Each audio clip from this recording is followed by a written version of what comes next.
Romans chapter 13, verse 14. But put you on the Lord Yahushua, and make not provision for the flesh to fulfill the lust thereof. I want to give all praises to Yahweh, Bahashem, Yahushua, Bahashem, or Ka Quadash. Forgive me the spirit to do this lesson. This lesson is going into how Satan is like Michael Myers, man. He just keeps coming back. And the more I thought about it, man, all these different scary movies that you grew up with as a childhood, whether it be Jason, whether it be Freddy, whether it be Chucky, whatever it may be, man, those demons keep coming back, man, because they're all demons. They're all demons coming back to destroy you, man. So when you look at it in a spiritual sense, that's what Satan does, man. He just keeps coming back. You make a move, he makes a move. Okay? Then it gets smooth for a while. Maybe you smooth selling. All of a sudden, boom, he show up somewhere in your room. You know, his arm come through the window. You're like, what the fuck? Excuse my French, man, but that's how it go, man. He creeps up, man, in tricky ways, man, the wiles of the devil. So let's go back to Romans 13, verse 14. But put you on the Lord Yahushua, and make not provision for the flesh to fulfill the lust thereof. Right, man. So the provision, when you look into provision, it talks about a supply. You're making a supply for your flesh. Okay? A supply. When you come into the truth, you have to eliminate that supply. All right? Because you have a lot of it when you come into the truth. When you first realize you're an Israelite and you believe it, Deuteronomy 28:68, oh man, that's us. You know, when you first come in, all right, the beginning, you have so much provision, meaning so much supply of vices, okay, unlawful things that you are doing that you got to get rid of. Now, when you go into, I'm going to read a couple points to make the points on the provision being the supply. Okay. Let's go to Genesis chapter 42, verse 25. It says, then Joseph commanded to fill their sacks with corn and to restore every man's money into his sack. You know the story of Joseph with his brothers. He was sold into Egypt. Okay. So it says to restore every man's money into his sack and to give them provision for the way. And thus did he unto them. Right. To give them a supply. Okay. Let's jump back to verse 21. That same chapter. And the children of Israel did so, and Joseph gave them wagons according to the commandment of Pharaoh, and gave them provision for the way. Okay. Now let's jump to Solomon. 1 Kings chapter 4, verse 7. And Solomon had 12 officers over all Israel, which provided victuals for the king and his household. Each man his month in a year made provision. Right, man. Okay. 1 Kings 4:22. Last point. And Solomon's provision for one day was 30 measures of fine flour and 80 measures of meal. Right, man. His supply for one day. So when you go back, let's read it again. Romans 13, verse 14. But put you on the Lord Yahushua, and make not provision, make not a supply for the flesh to fulfill the lust thereof, man.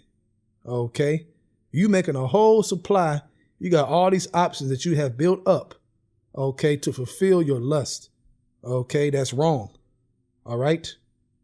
Basically building up transgressions, man. Okay, stacking up sin.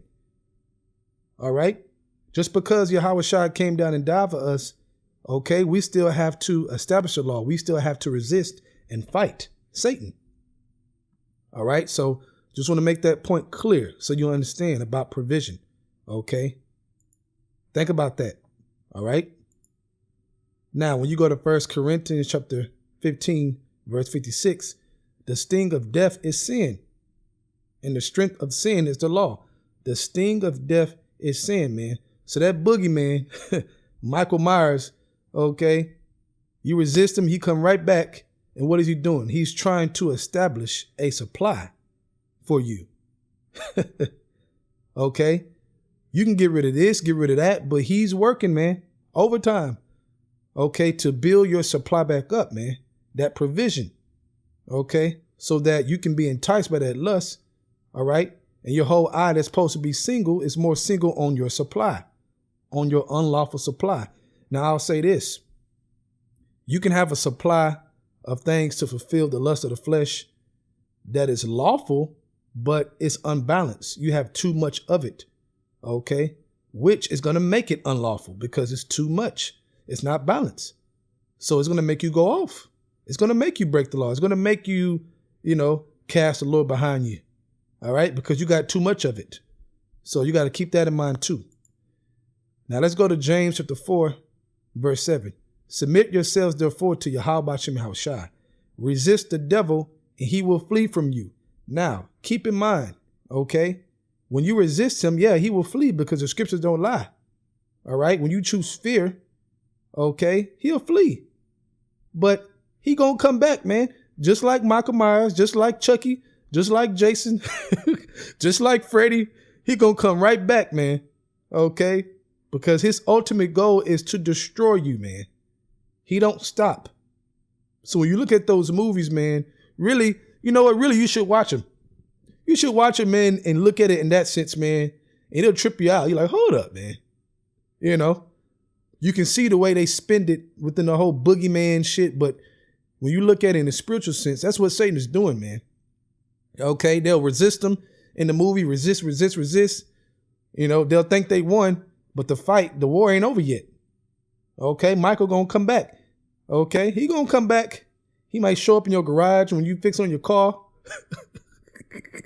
He might show up in your toilet, man. You have a hand come out the toilet when you go to flush. No joke, man. That's Satan, man. Because you resist his ass, man, and before you know it, he in your goddamn bedroom. You like, how the hell did you get here? Okay, so keep that in mind. Let's read it again. Submit yourselves, therefore, to Yahweh Shem Yahushai. Resist the devil. Okay. And by the way, when you submit yourselves, that supply starts to vanish. Okay. That supply of vices, of evil. Okay. Of darkness, pretty much. Resist the devil and he shall flee from you. Okay. But like I said, he gonna come back, man. That's his job, to come back. And he gonna come back a trickier way. He ain't gonna come back the same way every time unless you're getting hit by the same punch. Because why does he have to change up his moves if you falling by the same shit? So once you start to get a hang of what's going on and examine yourself, okay, and you block that avenue, okay, him being a creative demon, he's going to create another avenue to come a different way that you ain't even thinking about, man. Okay, just like in the physical war, that's what they do. Okay, how can I get at the enemy with the enemy not knowing and catch the enemy off guard? Okay, just like they do in these movies, man, these scary movies. They catch him off guard. That's what Satan does. Okay, verse 8, draw nigh to Yahweh Shem Yahushai, and he will draw nigh to you. Cleanse your hands, you sinners, and purify your hearts, you double-minded. Right, man. So resisting makes you close to Yahweh Shem Yahushai, which gives you the strength to do what? To get rid of that supply. Okay, because you want to please Yahweh Shem Yahushai, man. See, this mind state right here is very important. Understanding this is very important, especially now we at the end, man. It's over. It's clear as day. All right. Let's go to Matthew chapter 5, verse 29. And if thy right eye offend thee, pluck it out and cast it from thee. For it is profitable for thee that one of thy members should perish. Okay. Of your supply. Okay. You ain't going to really take your eye out. So what is it talking about, man? The evil, the vices. Okay. The supply of lust. Okay. It says, for it is profitable for thee that one of thy members should perish, and not that thy whole body should be cast into hell. Right, man, to destruction, to death. You getting judged, man. Okay, getting hit by the missiles, getting hit by them different plagues is coming, man. And the plagues have already begun, man. If you don't know that, you ain't paying attention, man. Okay, verse 30. And if thy right hand offend thee, cut it off and cast it from thee. For it is profitable for thee that one of thy members should perish, and not that the whole body shall be cast into hell. Right, to be destroyed, man. Okay, so if you don't get rid of the supply, that supply is going to cause you to get destroyed, man. You're going to get destroyed, man. Okay, and Satan is going to succeed on you. He's going to succeed in destroying you, man. That's what's going to happen, man. That's what's going to happen, man. All right, he's going to succeed, man. You got to take this seriously, man. This spiritual fight is real. This spiritual war is high level, man. Okay, it's no joke. Your spirit, your mind get clearer and clearer and clearer, and you start to really see how dangerous this is, man. Then you start to understand that straight gate, the tightrope, one water on one side, a deep water, and the fire on the other side. You start to understand that, okay, over time. All right, now let's go into the blue letter on offend in the scripture. Strong's G 4624, skandalizo. Skandalizo. Okay, it says to put a stumbling block in the way upon which another may trip and fall. Metaphor to offend, to entice to sin, right? To entice to sin, to cause to fall away. Right, man. That will make you fall away. Your supply will make you fall away. That will choke up the word, man. Okay, it will choke the word that is in you. Then you will not be profitable. You know why? Because that supply is so big, you can't even contain yourself, man. Okay? It made yourself dark. All right? Now that demon fully got you, man. It has entered inside you. You are possessed now. Okay? Because you did not get rid of that supply. You did not strive at cutting off that supply, man. You know, because we all fall short. But, man, you'll get to the point in this truth, man, where you start seeing like, oh, man, these different things is getting me. I feel it. I don't feel the same. And you have to work at that. You have to fight. You have to resist. Okay? You have to understand, man. All right? Satan ain't going to quit, man. He's not going to quit.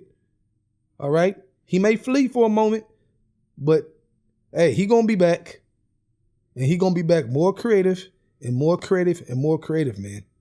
Okay? There's levels to this.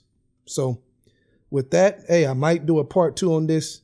If the Spirit allow me to add some other spiritual advice to this in the Spirit. But with that, I hope you're edified. I want to give all praises to Yahweh, Bahashem, Yahushai, Bahashem, Rakah, Kodash, for giving me the Spirit to do this lesson. Double honors to the elders of Great Millstone. And shalom to your Akhmat that is doing the truth and sincerity. Shalom.